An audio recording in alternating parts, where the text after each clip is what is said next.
So ayan, meron tayo dito inakay. Ayan. So yung inakay natin na to, do dalawang blue bar yung nanay at tatay, ay possible maging off color. So hula ko dito ay maging brown. Ayan. So puti yung mga kuko.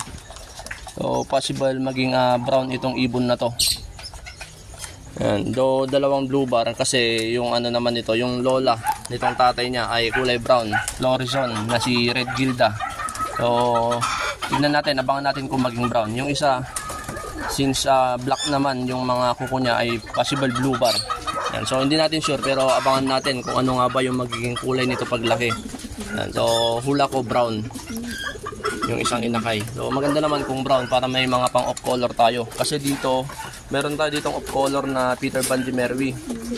Kaso yung pares niya ay blue bar. So malabong maging maging black yung mga inakay nila.